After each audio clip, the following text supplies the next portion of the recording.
Durim Bami, apo siç njihet ndryshe i forti i Nikles, është ekstraduar nga Dubai dhe pritet që të mbërrijë në vendin tonë gjatë pasdites. Policia bën me dije se ekstradimi i Durim Bamit është bërë fal marrëdhënies së ngushtë me partnerët ndërkombëtar.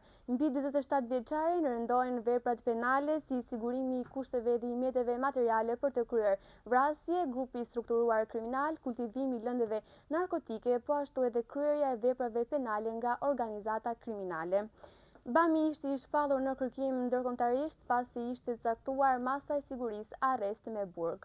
Konkretisht, krimet që dyshohej se i kreu Bami janë kultivimi i drogës në zonën e Fushkrujës, sigurimi i kushteve për të vrarë ish-deputetin e PS-së në Lezhë, po ashtu edhe sigurimi i kushteve për të vrarë miqtë e Ervisë Martinaj, Erigers Mihasi, Hektor Alias, po ashtu edhe Tori Xheçuka.